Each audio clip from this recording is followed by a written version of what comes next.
അടുത്തതായി ഈ ചടങ്ങിന് ആശംസ നേരുന്നതിനായി സൂര്യകവി ഡോക്ടർ ജയദേവൻ സാറിനെ ക്ഷണിക്കുന്നു.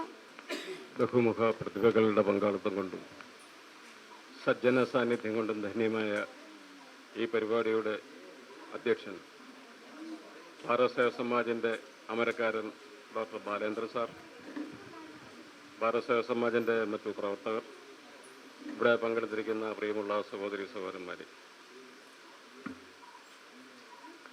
മറ്റാർക്കും അവകാശപ്പെടാനാവാത്ത വിധം ഭാരത സേവ സമാജ് വിവിധ മേഖലയിൽ കഴിവ് തെളിക്കുന്നവരെ ഒരേ വേദിയിൽ ആനയിച്ചുകൊണ്ട് അംഗീകരിച്ചുകൊണ്ട് അതിൻ്റെ ചരിത്രപരമായ ദൗത്യം പൂർത്തിയാക്കുമ്പോൾ എനിക്ക് അടിവരയിട്ട് ഒരു കാര്യം നിങ്ങളെ ഓർമ്മിപ്പിക്കാനാകും. നമ്മുടെ ആരാധനായ ബാലേന്ദ്രൻ സാറിൽ നിന്ന് പുരസ്കാരം വാങ്ങുന്ന ഒരാൾ പോലും ഇതുവരെ അവരുടെ കഴിവ് തെളിയിക്കുന്നതിൽ പിറകോട്ട് പോയിട്ടില്ല എന്ന് എൻ്റെ അനുഭവ സാക്ഷ്യം കൊണ്ട് എനിക്ക് നിങ്ങളെ ബോധിപ്പിക്കാനാകും. ഞാൻ 3 വർഷം മുമ്പ് ഈ ഭാരത സേവ സമാജിൻ്റെ പുരസ്കാരം ഇവിടുന്ന് വാങ്ങുന്ന സൂര്യകവിയല്ല, ഇന്ന് ഈ 3 വർഷം പിന്നിട്ട് നിങ്ങളുടെ മുമ്പിൽ നിൽക്കുന്ന സൂര്യകവി. ഇന്ന് ഈ വർഷത്തെ പത്മശ്രീക്ക് വേണ്ടിയിട്ട് കേരള ഗവൺമെൻറ് എൻ്റെ പേരും ശുപാർശ ചെയ്യുന്ന തരത്തിലേക്ക് ഞാൻ മാറിയിട്ടുണ്ടെങ്കിൽ അതിൻ്റെ പൂർണ്ണമായ അവകാശം ഞാൻ ഭാരത സേവ സമാജിൻ്റെ പുരസ്കാരത്തിന് സമർപ്പിക്കുകയാണ്. കാര്യം ആ പുരസ്കാരം എനിക്ക് നൽകിയ പ്രചോദനം ചെറുതല്ല. നിങ്ങൾ ഓരോരുത്തർക്കും വരുംകാലങ്ങളിൽ ബാലേന്ദ്രൻ സാറിൻ്റെ കയ്യിൽ നിന്ന് സ്വീകരിക്കുന്ന ഈ പുരസ്കാരം നിങ്ങളുടെ പ്രവർത്തന മേഖലയിൽ കൂടുതൽ കരുത്തോടെ മുന്നോട്ട് പോകാൻ സഹായിക്കട്ടെ എന്ന് മാത്രം ആശംസിച്ചുകൊണ്ട് ഞാൻ എൻ്റെ വാക്കുകൾ നിർത്തുന്നു. നന്ദി, നമസ്കാരം. അടുത്തതായി ശ്രീമതി ജസീന്ത മോറിസ്, കവയത്രി, അഭിനേത്രി, മോഡലിംഗ്, നർത്തകി, അങ്ങനെ എല്ലാ മേഖല, എഴുത്തുകാരി എന്നീ മേഖലകളിലെല്ലാം കഴിവ് തെളിയിച്ച വ്യക്തിത്വമാണ്. ഏജീസ് ഓഫീസിൽ നിന്ന് ഈ അടുത്തിടെ റിട്ടയർ ആയ വ്യക്തി. നടത്തിനെ ക്ഷണിക്കുന്നു. എത്രയും ബഹുമാനപ്പെട്ട ബാലേന്ദ്രൻ സാർ, മഞ്ജു മാം, ജയ മാം, BSSന്റെ മറ്റ് ഭാരവാഹികളെ, അവാർഡ് ജേതാക്കളെ, എല്ലാവരും വളരെ സന്തോഷത്തിലാണല്ലേ? സന്തോഷിക്കേണ്ട ഒരു പുരസ്കാരം തന്നെയാണ് നിങ്ങൾക്ക് ലഭിക്കാൻ പോകുന്നത്. കാരണം ഇവിടെ നിങ്ങൾ കേട്ടല്ലോ ഓരോരുത്തരുടെ ഇൻട്രഡക്ഷൻ. ഇതുപോലത്തെ ഇൻട്രഡക്ഷൻ എല്ലാ മാസവും ഇങ്ങനെ നടക്കുന്നുണ്ട്. കേരളത്തിൽ നിന്ന് മാത്രമല്ല, തമിഴ്നാട്ടിൽ നിന്നും കർണാടകയിൽ നിന്നും ഒക്കെ തന്നെ ഈ പുരസ്കാരം സ്വീകരിക്കാനായിട്ട് ആൾക്കാർ വരുന്നുണ്ട്. വ്യത്യസ്ത മേഖലകളിൽ പ്രാവീണ്യം ലഭിച്ചവർ, കലാ, സാംസ്കാരികം, സാഹിത്യം, രാഷ്ട്രീയം, കൃഷി, ജ്യോത്സ്യം, എന്ത് വേണോ, ശാസ്ത്രം, എന്ത് ഫീൽഡ് വേണോ അതിനെ എല്ലാവരെയും ഒരേപോലെ പരിഗണിച്ച് ഒരു കുട കീഴിൽ കൊണ്ടുവന്ന, എല്ലാവർക്കും തുല്യത കാട്ടി, മന്ത്രിമാർക്കും MLA-മാർക്കും മാത്രമല്ല പ്രാധാന്യം കൊടുത്തുകൊണ്ടുള്ള ഈ പരിപാടി അങ്ങനെയല്ല, നിങ്ങൾക്ക് പ്രാധാന്യം നൽകി BSSന്റെ അധികാരികൾ തന്നെ നടത്തുന്ന ഈ സെൻട്രൽ ഗവൺമെന്റിന്റെ ഈ ഒരു പുരസ്കാരം ലഭിക്കാൻ തിരഞ്ഞെടുക്കപ്പെട്ട നിങ്ങൾ എല്ലാവരും ഭാഗ്യമുള്ളവരാണ്. എനിക്ക് 3 വർഷം മുൻപേ ഈ പുരസ്കാരം ലഭിച്ചിട്ടുണ്ട്. ഞാൻ 37 വർഷം ഏജീസ് ഓഫീസിൽ ജോലി ചെയ്ത ആളാണ്. ഇപ്പം റിട്ടയറായി. ഇതിൻ്റെ ഇടയിൽ 20 പുസ്തകങ്ങൾ 3 ഭാഷകളിലായിട്ട് എഴുതി, കുറേ ഷോർട്ട് ഫിലിംസും ആൽബത്തിലും ഒക്കെ സ്വന്തമായിട്ട് എടുക്കുകയും അഭിനയിക്കുകയും ഒക്കെ ചെയ്തിട്ടുണ്ട്. സാമൂഹ്യ പ്രവർത്തനം എല്ലാമായിട്ട് നടക്കുന്നു. ഇന്ന് ഒരു പ്രധാനപ്പെട്ട ഒരു സന്ദേശം കൂടെ എനിക്ക് നൽകാനുണ്ട്. റിട്ടയർ ആയ ആൾക്കാർ ഞങ്ങളുടെ ഓഫീസിൽ കളിയാക്കിയിട്ട് പറയും കട്ടപ്പുറത്ത് കയറിയെന്ന്. വണ്ടികൾ പഞ്ചറായി ഇതായി ഓണം ടോൺ കട്ടപ്പുറത്ത് കയറി. അതുപോലെ റിട്ടയർ ആയ ആൾക്കാരെ എങ്ങനെയാണ് പറയും. പക്ഷേ എനിക്കിന്ന് പറയാനുള്ളത്, ഇവിടെ ഇപ്പം പുസ്തകോത്സവം നടക്കുന്ന കാര്യം പറഞ്ഞു. ഇവിടെ BSSന് എപ്പോഴും ആക്ടിവിറ്റീസ് ആണ്. എല്ലാ ശനിയാഴ്ചയും പരിപാടി. പാടാൻ ആഗ്രഹമുള്ളവർക്ക് പാടാം, കവിത ചൊല്ലേണ്ടവർക്ക് കവിത ചൊല്ലാം, പുസ്തക പ്രകാശനങ്ങൾക്ക് വരാം. നിരവധി പരിപാടികളാണ്, വ്യത്യസ്ത പരിപാടികളാണ്, ഫുൾ ടൈം ലൈവ്ലിയാണ്. അപ്പോൾ ഇതിപ്പോൾ പുസ്തകോത്സവം നടക്കണം. ഇപ്പോൾ ഇവിടെ കലോത്സവം നടന്ന് തിരുവനന്തപുരത്ത് അനന്തപുരിയിൽ അതിൻ്റെതായ ഒരു പ്രാധാന്യം നൽകിക്കൊണ്ട് തന്നെയാണ് കലോത്സവം, പുസ്തകോത്സവം. അതുകൂടാതെ ഒരു ഉത്സവം കൂടി ഇപ്പം നടന്നുകൊണ്ടിരിക്കുകയാണ്, സീനേജർ എന്ന് പറയും. അതായത് കട്ടപ്പുറത്ത് കയറിയ പിന്നെ സീനിയർ സിറ്റിസന് വേണ്ടിയിട്ടുള്ള ഒരു ഉത്സവം കൂടെ നടന്നുകൊണ്ടിരിക്കുകയാണ്. അപ്പോൾ ഞാനിപ്പോൾ റിട്ടയറായി ഏപ്രിലിൽ. അപ്പോൾ ഞാൻ സീനിയർ സിറ്റിസനാണ്. അപ്പോൾ ഇത്രയും സീനിയർ സിറ്റിസണിന് മുൻതൂക്കം നൽകിക്കൊണ്ട് ഒരു ഉത്സവം നടക്കുമ്പോൾ അത് എല്ലാ തരത്തിലുള്ള മത്സരങ്ങൾ വെച്ചിട്ടുണ്ട്. കല, കായികം, സാഹിത്യം. അപ്പോൾ ഞാൻ സാഹിത്യത്തിന് വളരെ കോൺഫിഡൻസ് ആണ്. 10-20 ബുക്ക് എഴുതിയിട്ടുണ്ട്. അപ്പോൾ സാഹിത്യ രചനാ മത്സരങ്ങൾക്ക് പോയി. അത് കഴിഞ്ഞിട്ട് കല എന്ന് പറയുമ്പോൾ എനിക്ക് വിവിധയാണ്. ഞാൻ പാടും, അങ്ങനെ പാടി. പിന്നെ അതുകൂടാതെ കവിതാലാപനം, ഫാഷൻ ഷോസ്, ഞാനൊരു 15 ഫാഷൻ ഷോസിൽ പങ്കെടുത്തിട്ടുണ്ട്. 50 വയസ്സും 60 വയസ്സിന് മേളിലുള്ള ആ കാറ്റഗറി. അങ്ങനെ ഇവിടെയും ഫാഷൻ ഷോസിൽ പോയി. അങ്ങനെ എനിക്കും കവിതയ്ക്കും കഥയ്ക്കും എല്ലാം ഇങ്ങനെ സമ്മാനങ്ങൾ ഇങ്ങനെ ലഭിച്ചുകൊണ്ടിരിക്കുകയാണ്. അപ്പോൾ ഇന്ന് കായികമായിരുന്നു.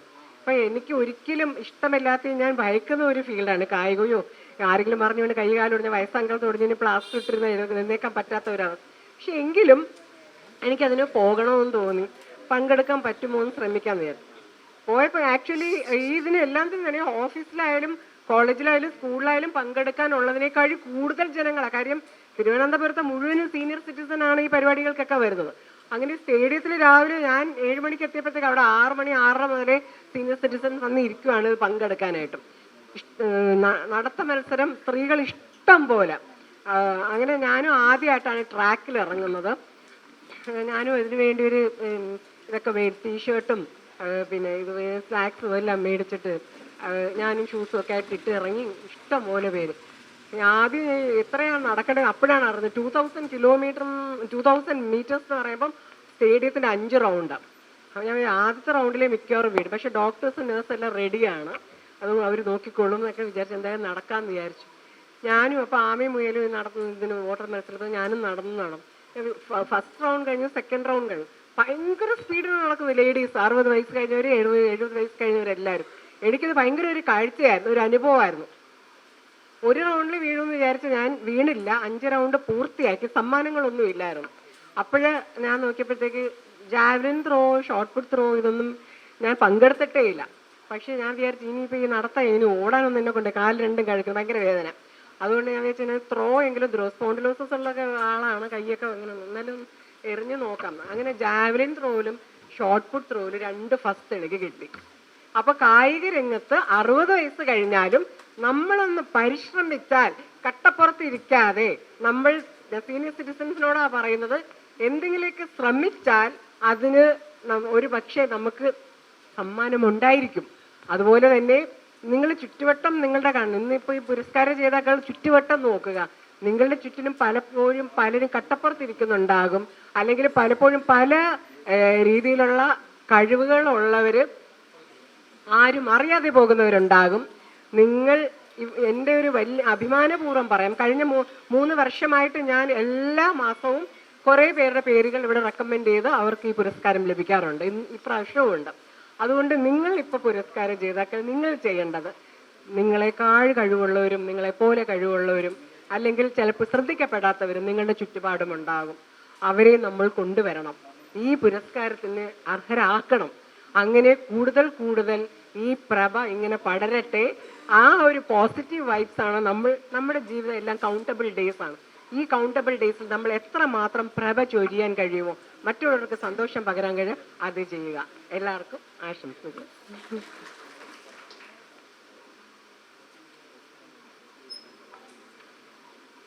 അടുത്തതായി ശ്രീമതി സുനിത ശശി, വള്ളത്തോൾ വിദ്യാപീഠത്തിന്റെ നൃത്തവിഭാഗം മേധാവിയാണ്. 35 വർഷമായി നൃത്തരംഗത്ത് സേവനം ചെയ്യുന്നു. കേരള കലാമണ്ഡലം മോഹിനിയാട്ടം കോഴ്സിന്റെ ചുമതലയാണ് നടത്തുന്നത്.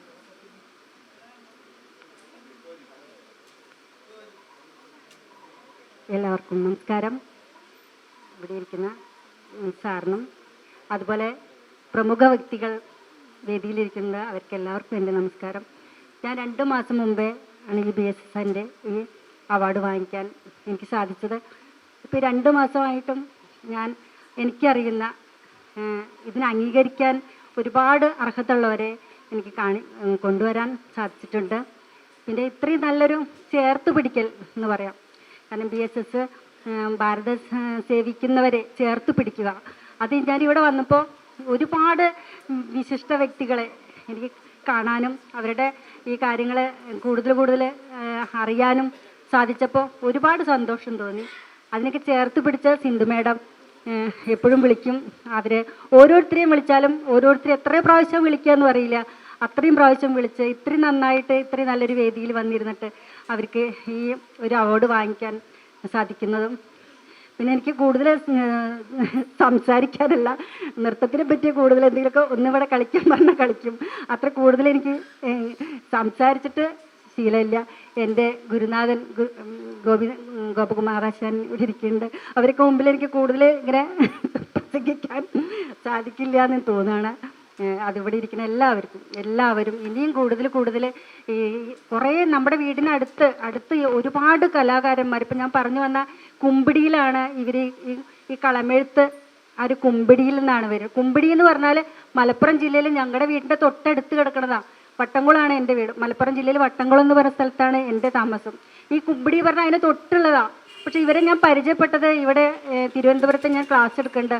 അവിടെ വന്നപ്പോൾ ഞാനിങ്ങനെ അവാർഡിൻ്റെ കാര്യം പറഞ്ഞപ്പോൾ ഈ അഖിൽ എന്നെ വന്നിട്ട് പറഞ്ഞു, എവിടെയെങ്കിലും എനിക്ക് എൻ്റെ അച്ഛനൊരു അംഗീകാരം, ഇത്രയും കാലമായിട്ട് അങ്ങനെ ഒരു അംഗീകാരം എൻ്റെ അച്ഛന് കിട്ടിയിട്ടില്ല, എവിടെയെങ്കിലും നമുക്ക് എത്ര പൈസ കൊടുത്താലും വേണ്ടില്ല എന്ന് പറഞ്ഞിട്ട് എൻ്റെ അടുത്ത് വന്നപ്പോൾ എനിക്ക് ഭയങ്കര ഒരു എന്തെന്നാ പറയേണ്ടത്, എനിക്ക് സന്തോഷവും പിന്നെ ഒന്നും നമ്മൾ അറിയപ്പെടുന്നില്ല, എത്രയും വലിയ കലാകാരന്മാർ അറിയപ്പെടുന്നില്ല എന്നുള്ളത് എനിക്ക് തോന്നിപ്പോയി. ഞാൻ പറഞ്ഞു ഒരു പൈസയും വേണ്ട, നമുക്കിത് നമ്മളെ ചേർത്ത് പിടിക്കുന്ന BSSൻ്റെ സേവാ സമാജിൻ്റെ ഒരു പുരസ്കാരമുണ്ട്, അത് ഏറ്റവും വലുതല്ലേ, നമുക്ക് അതിലേക്ക് ഞാൻ ഇപ്പം തന്നെ പേര് കൊടുക്കുകയാണ് എന്ന് പറഞ്ഞ് ഞാൻ അവനെ വിളിച്ചു.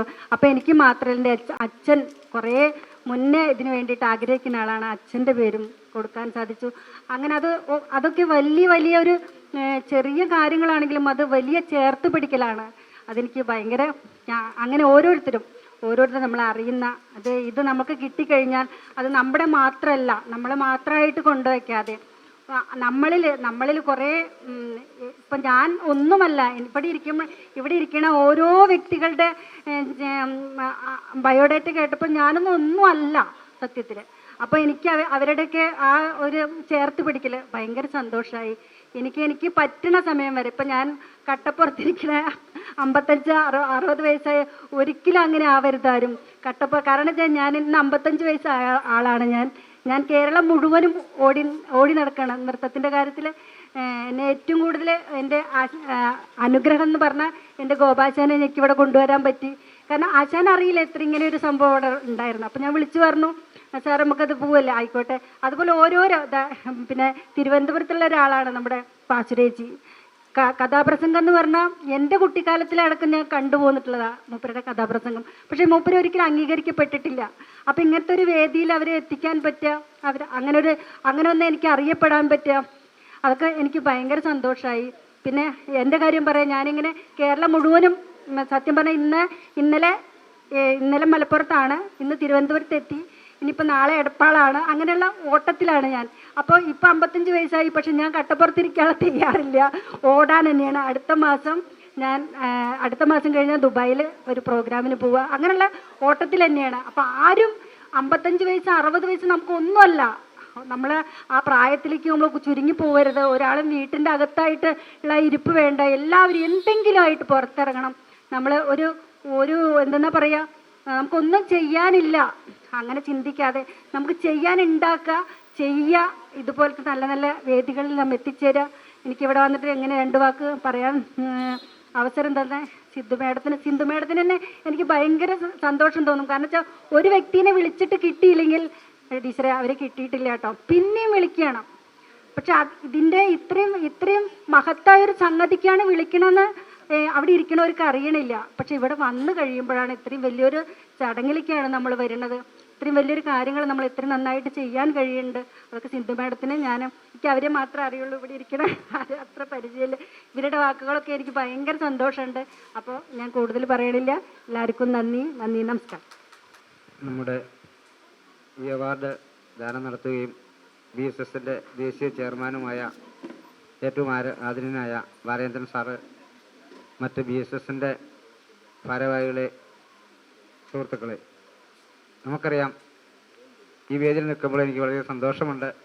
ഞാൻ ഏകദേശം 2 മാസക്കാലത്തിന് മുമ്പ് ഇവിടുന്ന് പുരസ്കാരം മേടിച്ച ആളാണ്.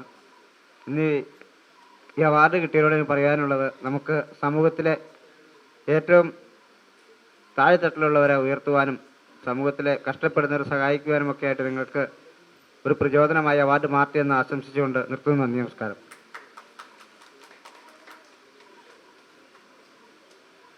അടുത്തതായി ഈ ചടങ്ങിൽ നിങ്ങളോട് സംസാരിക്കുവാനും ഭാരത് സേവക് ഓണർ കൈമാറുന്നതിനുമായി ഭാരത് സേവക് സമാജിൻ്റെ ദേശീയ ചെയർമാൻ BS ബാലേന്ദ്രൻ സാറിനെ സ്നേഹപൂർവ്വം ക്ഷണിക്കുന്നു. ബഹുമാനിയെ, വളരെ വ്യത്യസ്തമായ ഒരു സമ്മേളനമാണിത്. ഇവിടെ സംസാരിച്ചവരൊക്കെ സൂചിപ്പിച്ചതുപോലെ സമൂഹത്തിൻ്റെ വിവിധ തലങ്ങളിലുള്ള വ്യക്തികൾ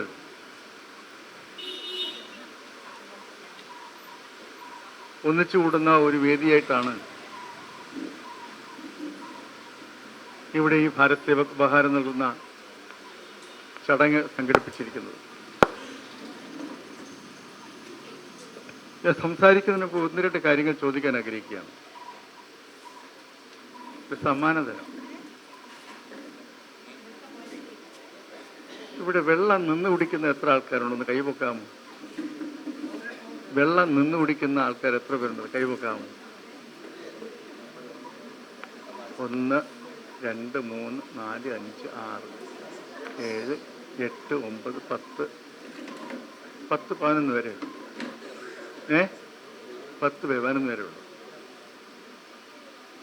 ഈ വെള്ളം നിന്ന് കുടിക്കുന്നതുകൊണ്ടുള്ള പ്രശ്നം എന്താണെന്നറിയോ? നമ്മുടെ രാജ്യത്തും സംസ്ഥാനത്തും ഇപ്പോൾ വർദ്ധിച്ചു വരുന്ന ഡയാലിസിസ് സെന്ററുകളാണ്. കിഡ്നി രോഗം പെരുകുകയാണ്. പണ്ട് കാലത്തില്ലാത്തതുപോലെയാണ് കിഡ്നി രോഗം പെരുകുന്നത്. വെള്ളം നിന്ന് കുടിച്ചൂടാ എന്നുള്ളതാണ് ആരോഗ്യപരമായ നാം മനസ്സിലാക്കേണ്ടുന്ന ഒരറിവ്. ഇത് ആനക്കുഴിയിലെ വലിയ വൈദ്യരുടെ കൊച്ചുമോനും അറിയില്ല, തിരിച്ചറിയില്ല. ഗവർണർ ചികിത്സിച്ചിരുന്ന വലിയ വൈദ്യന്റെ കൊച്ചുമോനാണ് ഈ ഇരിക്കുന്നത്. ജ്യോതി വെങ്കടാചലം അവിടെ എത്തി ചികിത്സ നേടുമായിരുന്നു ആനക്കുഴിയിൽ. വിശുദ്ധ ഖുർആനിൽ പറയുന്ന ഒരു ഗൗരവമുള്ള ഒരു വാക്യമുണ്ട്. പ്രപഞ്ചത്തിലെ ഏറ്റവും അമൂല്യമായ വസ്തുവാണ് ജലം. നമ്മുടെ ഇപ്പോൾ പര്യവേഷണം നടക്കുന്നുണ്ടല്ലോ പല ഗ്രഹങ്ങളിലേക്ക് മനുഷ്യൻ ഉണ്ടോ ഇല്ലയോ എന്നറിയാൻ വേണ്ടി, അല്ലെങ്കിൽ ജലമുണ്ടോ ഇല്ലയോ എന്നറിയാൻ വേണ്ടിയാണ് അന്വേഷണം നടക്കുന്നത്. ജലമുണ്ടെങ്കിൽ ജീവനുണ്ട്, ജീവാംശത്തിന് ജലം വേണം. ജലാംശം ഉണ്ടെങ്കിൽ മാത്രമേ ജലാംശം ഉണ്ടെങ്കിൽ മാത്രമേ ജീവൻ ഉണ്ടാകൂ എന്നുള്ളതാണ് യാഥാർത്ഥ്യം, തിരിച്ചറിവ്. അതാണ് വിശുദ്ധ ഖുർആൻ പറയുന്നത്. പ്രപഞ്ചത്തിലെ വിധാതാവിൻ്റെ ഏറ്റവും വലിയ സംഭാവന എന്ന് പറയുന്നത് ജലമാണ്. അതുകൊണ്ട് ജലത്തോട് നാം ആദരവ് കാണിക്കണം എന്നാണ് വിശുദ്ധ ഖുർആൻ പറയുന്നത്. പക്ഷെ ആ നിലയിൽ മാത്രമല്ല നാം ഈ പറയുന്നത് ആരോഗ്യപരമായ നാം ശ്രദ്ധിക്കേണ്ടുന്നതായ ശാസ്ത്രീയമായ വിഷയമാണ്. വെള്ളം, ഒരു തുള്ളി വെള്ളം പോലും നിന്ന് കുടിക്കരുതെന്നാണ്. വെള്ളം ഇരുന്നേ കുടിക്കാവൂ. അപ്പോൾ പല സഹോദരിമാരും പറയും, സ്ത്രീകളും പറയും, എന്നെ സമയം കിട്ടില്ല, വീട്ടിൽ പെട്ടെന്ന് അടുക്കളയിൽ നിന്ന് ഒരു ഗ്ലാസ് എടുത്ത് കുടിച്ചിട്ടാണ് പോകും. വെള്ളം കുടിക്കാൻ അവരവർക്ക് വേണ്ടി 1 മിനിറ്റ് ചിലവാക്കണം. ഒന്ന് ഇരുന്ന് കുടിച്ചാൽ എന്താ? ഒന്ന് ഇരുന്നേ കുടിക്കാവൂ. വെള്ളം ഇരുന്നേ കുടിക്കാവൂ. വെള്ളം ഇരുന്ന് കുടിക്കുന്നത് ഒരു ശീലമാക്കണം. നമ്മുടെ കുഞ്ഞുങ്ങളോടും പറയണം വെള്ളം ഇരുന്നേ കുടിക്കാവൂ. ഇപ്പൊ ജസീന്ത ഇവിടെ നിന്ന് വളരെ വലിയ ബോധവൽക്കരണ പ്രവർത്തനമൊക്കെ നടത്തുന്നതാണ്. ജസീന്ത ഇവിടെ നിന്ന് ഓടിപ്പോയി ചായ നിന്ന് കുടിക്കുന്നുണ്ട്. അപ്പോൾ ഡോക്ടർ ജസീന്തയാണ്. ജസീന്ത വളരെ മിടുക്കിയ ആളാണ്. ഇവിടെ ധാരാളം ആളുകൾക്ക് വേണ്ടി ആശയപ്രചരണം നടത്തുന്ന വ്യക്തിയാണ്. പക്ഷേ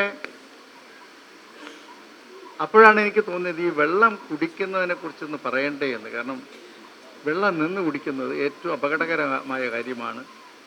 വെള്ളം ഇരുന്നേ കുടിക്കാവൂ. ഒരു തുള്ളി വെള്ളമാണെങ്കിൽ പോലും വെള്ളം ഇരുന്നേ കുടിക്കാവൂ. കുടിക്കുന്ന കാര്യം പറയുമ്പോൾ ഒരു കുളിക്കുന്ന കാര്യം കൂടെ ഒന്ന് ചോദിക്കാൻ ആഗ്രഹം. എങ്ങനെയാണ് കുളിക്കുന്നത്? എങ്ങനെയാണ് കുളിക്കുന്നത്? ബാത്റൂമിൽ കയറി നേരെ വെള്ളം ഒഴിച്ച് കുളിക്കണമല്ലോ, ഇല്ലേ? അങ്ങനെയല്ലേ?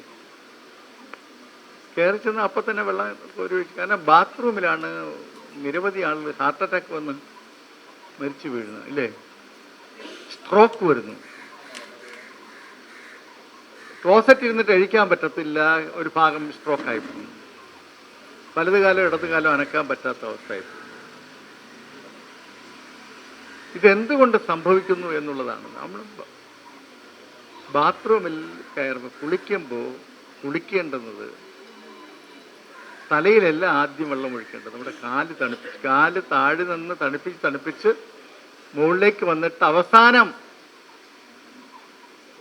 സമയത്ത് ചൂട് പുറത്തേക്ക് കളയുക എന്നുള്ളതാണ്. തലയിലെ ചൂട് പുറത്തേക്ക് കളയുക എന്നുള്ളതാണ്. ശരീരത്തിൻ്റെ താപം പുറത്ത് കളയുന്ന മുകളിലൂടെ ആവണം. മുകളിൽ നിന്ന് നമ്മൾ വെള്ളം ഒഴിക്കുമ്പോൾ നേരെ താഴോട്ട് താപം വരും, ഹാർട്ട് അറ്റാക്ക് ഉണ്ടാകും.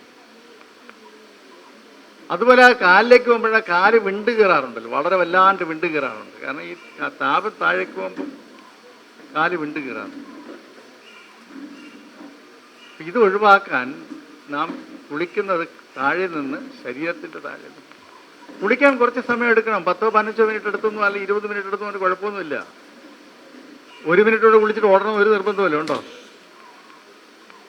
1 മിനിറ്റ് കൊണ്ട് പെട്ടെന്ന് കുളിച്ചിട്ട് ഉമ്മൻചാണ്ടി സിമി ഹോസ്പിറ്റൽ ഇവിടെ ഇരിക്കുകയാണ്. ഉമ്മൻചാണ്ടി കുളിക്കാനും പല്ല് തേക്കാനും ഒക്കെ കൂടി ഷേവ് ചെയ്യാനും എല്ലാം കൂടെ എടുക്കുന്ന 2 മിനിറ്റായിരുന്നു. പല്ല് ഇതായിരുന്നു ഉമ്മൻചാണ്ടി ഇല്ലേ? അപ്പം അതിനിടയിൽ കൂടി 2 ആളുകൾ ഉമ്മൻചാണ്ടി ഇത് കാര്യം പറഞ്ഞുകൊണ്ടിരിക്കുന്നു. അതുകൊണ്ട് ആ മനുഷ്യന് പൂർണ്ണമായി ശരീരത്തിൻ്റെ മുഴുവൻ അസുഖമായിരുന്നു. കൈകാലികൾ മുഴുവൻ വിണ്ടുകീറി നടക്കാൻ പറ്റില്ലായിരുന്നു അവസാനം. എത്ര കാലം ജീവിച്ചിരിക്കേണ്ട മനുഷ്യനായിരുന്നു ആ ഒരു ആരോഗ്യം. ഈ കുളിക്കാൻ ഒരു 10-25 മിനിറ്റ് 20-25 മിനിറ്റ് എടുത്ത് ഒരു അപകടവുമില്ല. അവരവർക്ക് വേണ്ടി ഈ കാര്യം ശ്രദ്ധിക്കണം. ഇവിടെ വന്നിരിക്കുന്ന ആളിലൊക്കെ വലിയ മഹത്തുക്കളാണ്, പ്രഗത്ഭമതികളായ ആൾക്കാരാണ്. നിങ്ങളെല്ലാവരും സമൂഹത്തിന് ഏറെ സംഭാവനകൾ നൽകിയ ആളുകളാണ്, വളരെ വലിയ ആളുകളാണ്. ഇന്നിവിടെ ആദരിക്കപ്പെടുമ്പോൾ ആരൊക്കെയാണ്? പ്രഗത്ഭരായ കലാകാരന്മാർ, എഴുത്തുകാർ, ഒപ്പം പ്രമുഖ പൊതുപ്രവർത്തകയായ സിമി റോസ്ബെൽ ജോണും, പഴയ PSC മെമ്പർ, കേരളത്തെ പബ്ലിക് സർവീസ് കമ്മീഷൻ മെമ്പർ, ഇവിടെ ധാരാളം ആളുകൾക്ക് ജോലി കൊടുത്ത ആളാണ്. PSC member Simi Rosebell John. PSC മെമ്പറായിരിക്കുമ്പോൾ ഒരു ആക്ഷേപവും തൻ്റെ ജീവിതത്തിൽ കേട്ടിട്ടില്ലാത്ത വ്യക്തിയാണ് സിമി റോസ്ബെൽ ജോൺ. സിമി റോസ്ബെൽ ജോണിനെ കുറിച്ച് കമലദാസൻ ആദ്യമായി എന്നോട് പറയുന്നത്, മാധവിക്കുട്ടി, ഒരു വളരെ വലിയ പ്രോമിസിങ് ആയിട്ടുള്ള ഒരു പെൺകുട്ടിയെ ഞാൻ കണ്ടു എറണാകുളത്ത്, സിമി റോസ്ബെൽ. പക്ഷേ PSC മെമ്പർ സിമിയാകുന്ന കാലഘട്ടത്തിൽ അവർ മരിച്ചിരുന്നു അല്ലേ? അവരില്ലേ? അത്തരത്തിലുള്ള പ്രതീക്ഷാപൂർവ്വം കേരള സമൂഹത്തിൽ വളർന്നു വന്ന ഒരു വ്യക്തിത്വം സിമി റോസ്ബെൽ ജോൺ അടക്കമുള്ള ആളുകൾ ഇന്നിവിടെ ഉപഹാരം സ്വീകരിക്കാൻ എത്തിയിരിക്കുന്നു. ഏറെ സന്തോഷമുള്ള കാര്യമാണ്. ഭാരതീയ സമാജത്തിൻ്റെ ദേശീയ ബഹുമതിയാണ് ഭാരത് സേവക് ഓണർ. സ്വാഗത പ്രസംഗത്തിൽ ശ്രീമതി ജയാശ്രീകുമാരോട് സൂചിപ്പിച്ചതുപോലെ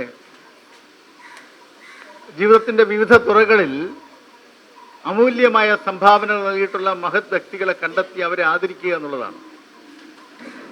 നമ്മുടെ രാജ്യം സ്വാതന്ത്ര്യത്തിൻ്റെ അമൃത മഹോത്സവം പിന്നിട്ട രാജ്യമാണ്. രാജ്യം ലോകത്തേക്ക് കുതിക്കുകയാണ്, ലോകത്തിൻ്റെ 1-ാം സ്ഥാനത്തേക്ക് കുതിക്കുകയാണ് എന്നുള്ളതാണ് നമ്മുടെ എല്ലാ സന്തോഷം. സാമ്പത്തിക കാര്യങ്ങളിൽ, ശാസ്ത്രത്തിൻ്റെ കാര്യത്തിൽ, സാമൂഹ്യ വികസന കാര്യങ്ങളിലൊക്കെ തന്നെ ലോകത്ത് 1-ാമതാകാൻ ആഗ്രഹിക്കുന്ന രാജ്യം നിങ്ങളുടെ പട്ടികയിൽ നാം മുന്നേറുകയാണ്. എന്ന് നാം 1-ാമതെത്തും എന്നുള്ളതിനെക്കുറിച്ച് ഓരോ ഭാരതീയനും ഏറെ താല്പര്യപൂർവ്വം നോക്കിക്കാണുന്ന ഒരവസ്ഥയുണ്ട്. അവിടെ ഈ ഭാരതത്തെ ഇങ്ങനെ വളർത്തിയെടുത്തതിൽ, കെട്ടിപ്പടുത്തതിൽ കേവലം ഭരണാധികാരികൾക്ക് മാത്രമല്ല പങ്ക് എന്നുള്ളത് നാം തിരിച്ചറിയണം. ഈ നാട്ടിലെ സാമൂഹ്യ പ്രവർത്തകർ, കലാകാരന്മാർ, അധ്യാപകർ, പൊതുപ്രവർത്തകർ, ശാസ്ത്രജ്ഞർ, അഭിഭാഷകർ, സമൂഹത്തിൻ്റെ എല്ലാ തുറകളിലുമുള്ള ആളുകൾ, അവർ സമൂഹത്തിൽ ഇടപെട്ടുകൊണ്ട് സമൂഹത്തിൻ്റെതായ ഒരു സംസ്കാരം, സമൂഹത്തിൻ്റെതായ സാമൂഹ്യ രീതി കെട്ടിപ്പൊക്കുന്നതിൽ, വളർത്തിയെടുക്കുന്നതിൽ അവരുടേതായ പങ്ക്, ചെറുതും വലുതുമായ പങ്ക് വഹിച്ചതുകൊണ്ടാണ് രാജ്യം ഒരു സാമൂഹ്യ വികസന സംസ്കാര സമ്പന്നമായ രാജ്യമായി, സൊസൈറ്റിയായി നമ്മുടെ ഭാരതത്തെ വളർത്തിക്കൊണ്ടുവരാൻ കഴിയുന്നത്. ആ ഭാരതത്തെ അങ്ങനെ വളർത്തിക്കൊണ്ടുവന്ന മഹാവ്യക്തിത്വങ്ങളിൽ കുറേ ആളുകളാണ് ഇന്നിവിടെ കൂടിയിരിക്കുന്നത്. ഇപ്പം ചില ആളുകൾ ചോദിക്കും, നൃത്തം ചെയ്താൽ ഭാരതത്തിന് എന്ത് വികസനം? നൃത്തം ബോധവൽക്കരണത്തിൻ്റെ, ആളുകളെ സന്തോഷിപ്പിക്കുന്നതിൻ്റെ, ആളുകളെ ഉത്തേജിപ്പിക്കുന്നതിൻ്റെ ഭാഗമായുള്ള ഒരു സാംസ്കാരിക പരിപാടിയാണ്. എത്രയെത്ര ആളുകളാണ് ഉത്തേജിപ്പിക്കുന്നത്, എത്രയെത്ര സാമൂഹ്യ പ്രവർത്തകർ, എത്രയെത്ര ജനങ്ങളെയാണ്. നൃത്തമായാലും ചിത്രകലയായാലും ഏതായാലും കവിത എഴുത്തായാലും ഇത് ഓരോ നിലയിൽ സമൂഹത്തെ ഉത്തേജിപ്പിക്കുകയും സമൂഹത്തെ വളർത്തുകയും ചെയ്യുന്നതിനുള്ള ഇടപെടലുകളാണ്. ആ ഇടപെടലുകൾ നടത്തിയിട്ടുള്ള മഹത് വ്യക്തികളെ ഒന്നിച്ചു ചേർത്ത് നിർത്തി ഇവിടെ എല്ലാ സമൂഹത്തിന്റെ എല്ലാ നിലകളിലുമുള്ള എല്ലാ തുറകളിലുമുള്ള വ്യക്തികളെയാണ് ഒന്നിച്ച് ക്ഷണിച്ചു കൊണ്ടുവരുന്നത്. നിങ്ങളെ ഏവരെയും ഒന്നിച്ച് കാണുവാനും ഒന്നിപ്പിച്ചിരുത്തുവാനും കഴിയുന്ന ഈ ഭാരതീയ സമാജത്തിന്റെ ഭാരത് സേവക് ബഹുമതി നൽകുന്ന ഈ ചടങ്ങ്, ഇതിന് സമാനമായി മറ്റൊരു ചടങ്ങിൽ നിങ്ങൾ ഇതുവരെ പങ്കെടുത്തിട്ടുണ്ടാവാൻ ഇടയില്ല. കാരണം ഇത് ആദ്യമായിട്ടായിരിക്കും ഇത്തരം ഒരു വൈവിധ്യമാർന്ന ആളുകളുടെ ഒരു കൂട്ടായ്മയിൽ നിങ്ങൾ പങ്കെടുക്കുന്നത്. അത്തരം ഒരു കൂട്ടായ്മ, അത്തരം ആളുകളുടെ ഒരു പൊതുവേദിയാണ് ഭാരത് സേവക് ഓണർ ബഹുമതി നൽകുന്ന ഈ ഒരു ചടങ്ങ് എന്ന് പറയുന്നത്. ഞാൻ ദീർഘമായി സംസാരിക്കുന്നില്ല. ഭാരതത്തിന്റെ അഭിമാന മുത്തുകളാണ്, അഭിമാന നക്ഷത്രങ്ങളാണ് നിങ്ങളൊക്കെ. ഓരോരുത്തരെ കുറിച്ചുള്ള വിശദാംശങ്ങൾ ഈ ഭാരത് സേവക് ഓണർ നൽകുന്ന വ്യക്തിത്വങ്ങളെക്കുറിച്ചുള്ള വെബ്സൈറ്റിൽ പ്രസിദ്ധീകരിക്കും. അത് കൽപ്പാന്തകാലത്തോളം വെബ്സൈറ്റ് ഉണ്ടാവും. ലോകം മുഴുവൻ അറിയും ഓരോരുത്തരും ആരാണ്, എന്താണ്, അവരെങ്ങനെയാണ് എന്നുള്ളതിനെ കുറിച്ചുള്ള വിശദാംശങ്ങൾ അറിയും.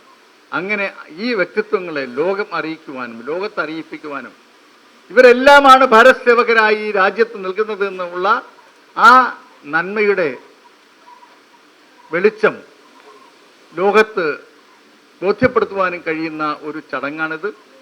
ഈ ചടങ്ങിൽ പങ്കെടുത്ത എല്ലാവരും ഒരിക്കൽ കൂടി അഭിവാദ്യം ചെയ്യുന്നു. ഭാരത് സേവക് ബഹുമതി കിട്ടിയ ആളുകളെ കേന്ദ്ര ഭാരത് സേവ സമാജത്തിന്റെ പേരിൽ ഞാൻ ഒന്നുകൂടി അഭിവാദ്യം ചെയ്തുകൊണ്ട് എൻ്റെ വാക്കുകൾ അവസാനിപ്പിക്കുന്നു. നമസ്കാരം. ജയ് ഹിന്ദ്. അടുത്ത പുരസ്കാര സമർപ്പണമാണ്. ആദ്യമായി doctor Syed Shiraz.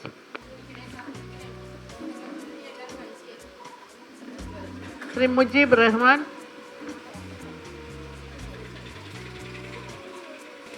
Professor Kalamandalam S Gopakumar,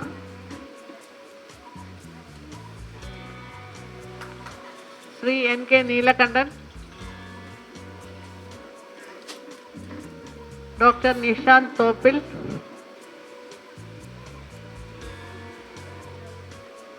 Shri Sukesh R Pillai,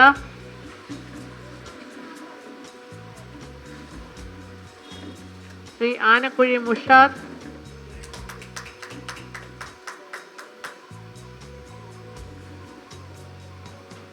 Shri Abhijith S Ganapathyam, Shri Radhakrishnan K K,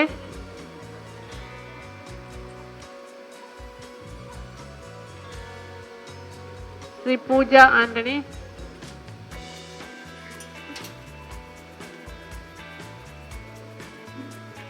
Shri Kunjappan K V,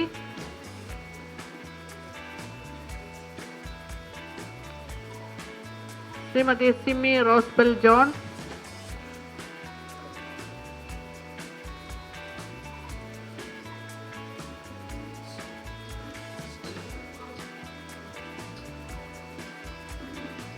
Shrimati Sindhu Puzhakkal Kavinamannil,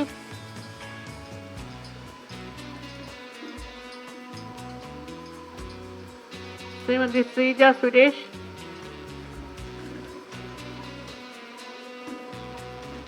Shrimati Rajani Praveen,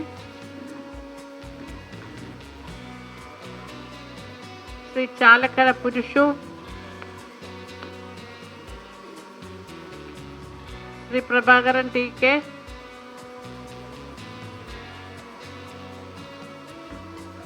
Shrimati Bhasura P,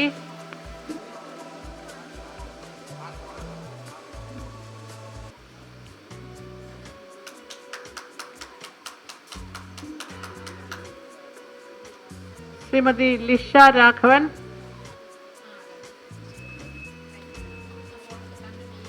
Shri A K Anand,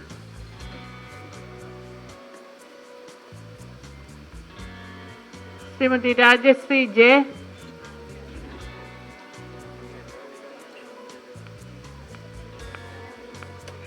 Shrimati Rajamani P,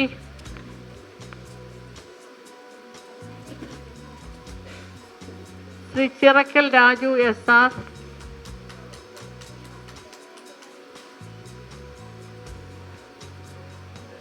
Shri Sujendra Ghosh P,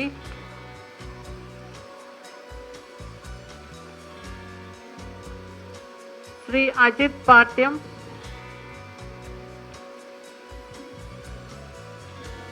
Shri Sri Gopamar B,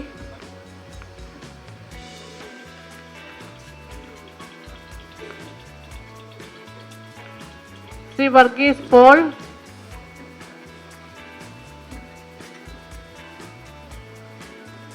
Sri Meladil Balan,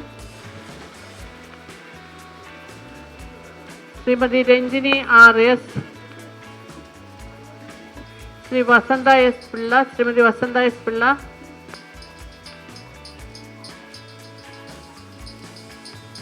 Srimati Anju A.S., Sri Agil K.T.ക്ക് വേണ്ടി സഹോദരൻ Arun, Kalamandalam Nayana Narayanan,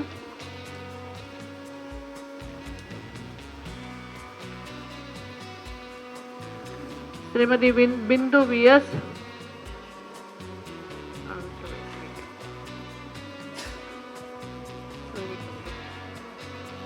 Shrimati Baby Suresh, Shri Sushant Kakkattil,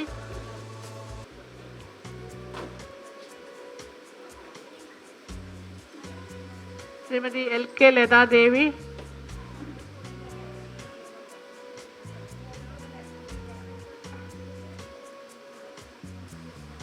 miss Anjana P M,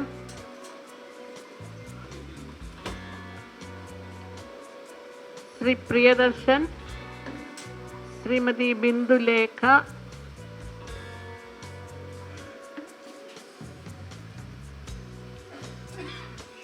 Shri B S Anilkumar, Shrimati Deepthi R Pillai.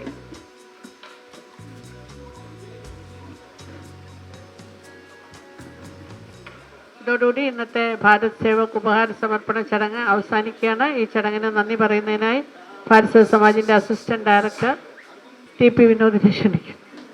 ആദരണീയനായ ഭാരത് സേവക് സമാജിന്റെ ദേശീയ chairman doctor BS Balachandran അവർകൾ, ദേശീയ general secretary Shrimati Jaya Sreekumar അവർകൾ, BSSന്റെ director general Shrimati Manju Srikantan, മറ്റു ടീം അംഗങ്ങൾ, ക്ഷണിക്കപ്പെട്ട വ്യക്തിത്വങ്ങളെ, ഡോക്ടർ BS ബാലചന്ദ്രൻ അവർകളുടെ നേതൃത്വത്തിലുള്ള ന്യൂഡൽഹിയിലെ സെൻട്രൽ ഭാരത് സേവക് സമാജ് സ്വാതന്ത്ര്യാനന്തര ഭാരതത്തിൻ്റെ ഇന്ത്യയുടെ പ്രഥമ പ്രധാനമന്ത്രിയും നവഭാരത ശില്പിയുമായ പണ്ഡിറ്റ് ജവഹർലാൽ നെഹ്റു ദേശീയ വികസനത്തിന് ആക്കം കൂട്ടുവാനും മാനവ വിഭവ ശേഷി സമാഹരിച്ചുകൊണ്ട് രാഷ്ട്ര പുനർനിർമ്മാണ പ്രക്രിയകൾക്കും ജനപങ്കാളിത്വം ഉറപ്പുവരുത്തുന്നതിനും വേണ്ടി രാഷ്ട്രത്തിന് സമർപ്പിച്ച രാഷ്ട്രീയേതരവും മതപരമായോ വർണ്ണവർഗ വ്യത്യാസങ്ങളോ അസമത്വങ്ങളോ ഇല്ലാതെ രാജ്യത്തിൻ്റെ ഐക്യവും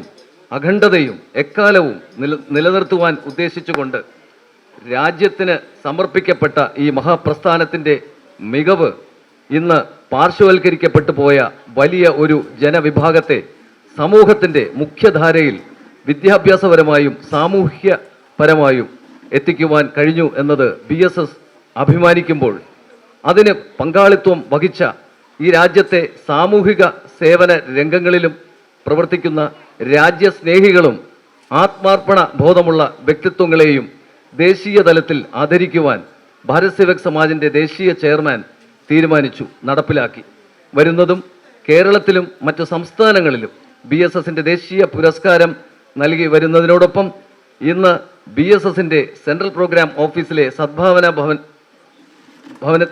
സദ്ഭാവന ഭവനിൽ നടന്ന ചടങ്ങിന് നന്ദി പറഞ്ഞുകൊള്ളട്ടെ. BSSന്റെ ദേശീയ ചെയർമാൻ ഡോക്ടർ BS ബാലചന്ദ്രൻ അവർകൾ ഈ യോഗത്തിൻ്റെ അധ്യക്ഷനായിരുന്നു. അദ്ദേഹത്തിന് ഭാരത് സേവക് സമാജിൻ്റെ പേരിൽ ഹൃദ്യമായ നന്ദി രേഖപ്പെടുത്തുന്നു. BSSന്റെ ദേശീയ സെക്രട്ടറി ശ്രീമതി ജയ ശ്രീകുമാർ ഈ യോഗത്തിൽ പങ്കെടുത്തു, സ്വാഗതം ആശംസിച്ചിരുന്നു. അവർക്ക് ഹൃദ്യമായ നന്ദി BSSന്റെ പേരിൽ അർപ്പിച്ചുകൊള്ളുന്നു. BSSന്റെ ഡയറക്ടർ ജനറൽ ശ്രീമതി മഞ്ജു ശ്രീകണ്ഠൻ ഈ യോഗത്തിൽ സന്നിധയായിരുന്നു. ശ്രീമതി മഞ്ജു ശ്രീകണ്ഠന് ഹൃദ്യമായ നന്ദി BSSന്റെ പേരിൽ നൽകുന്നു. ഇവിടെ ക്ഷണം സ്വീകരിച്ച് എത്തിപ്പെട്ട വിശിഷ്ട വ്യക്തികൾക്കും മറ്റ് ഭാരത് സേവക് സമാജിൻ്റെ ടീം അംഗങ്ങൾക്കും ഹൃദ്യമായ നന്ദി രേഖപ്പെടുത്തിക്കൊണ്ട് ഞാൻ എൻ്റെ വാക്കുകൾ ഉപസംഹരിക്കുന്നു. ജയ് ഹിന്ദ്. ദേശീയ ഗാനം.